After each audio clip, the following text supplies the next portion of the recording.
അയ്യോ എൻ്റെ പൊന്നോ, കേരളത്തിലെ ഭക്തജനങ്ങളായ സ്ത്രീകൾക്ക് ശബരിമലയിൽ പ്രവേശിക്കാവുന്ന സുപ്രീം കോടതി അനുമതി കൊടുത്തപ്പോഴുണ്ടല്ലോ, കേരളത്തിൽ എന്തൊക്കെയായിരുന്നു, എന്തൊക്കെ ബഹളമായിരുന്നു.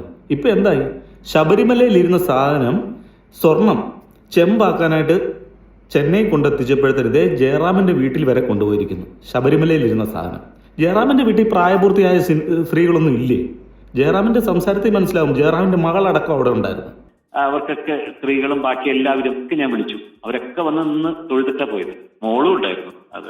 അത് ശരി ശരി. ഇപ്പൊ ആർക്കും ഒരു എതിരഭിപ്രായമില്ല.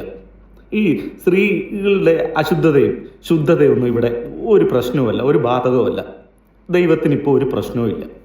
കണ്ടില്ലേ, ഇത്രയൊക്കെ ഉള്ളൂ.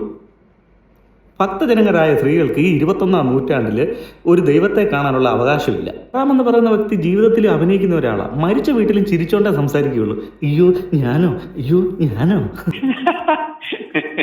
ജയറാമിനൊക്കെ ഇത്രയൊന്നും അറിയില്ലേ? ശബരിമലയിൽ ഇരിക്കുന്ന ആ പരിശുദ്ധമായ സാധനം എൻ്റെ പൂജാമുറിയിൽ വയ്ക്കേണ്ടതല്ല. അങ്ങനെ കൊണ്ടുവരാൻ ശ്രമിച്ചപ്പോൾ അത് വിലക്കേണ്ടത് ജയറാമിൻ്റെ ഉത്തരവാദിത്വമല്ലേ?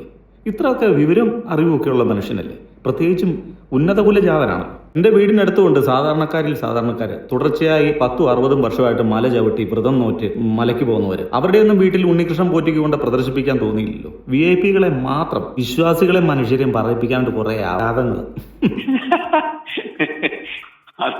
കുരിശു കൂടി ഉണ്ടായിരുന്നു. എന്റെ സ്വപ്നത്തിൽ പോലും ഇത്രയൊക്കെ ആയിട്ടുണ്ടല്ലോ, ഈ ദൈവത്തോടുള്ള അമിത വിധേയത്വം, ആ ഒരു വിശ്വാസം ഉണ്ടല്ലോ, മനുഷ്യന്റെ ഉള്ളിൽ നിന്ന് പോകില്ല. ആ പേടിപ്പെടുത്തുന്ന ഒരു ആത്മീയത. കാരണം നമ്മളില്ലെങ്കിൽ ദൈവം ഇല്ലല്ലോ.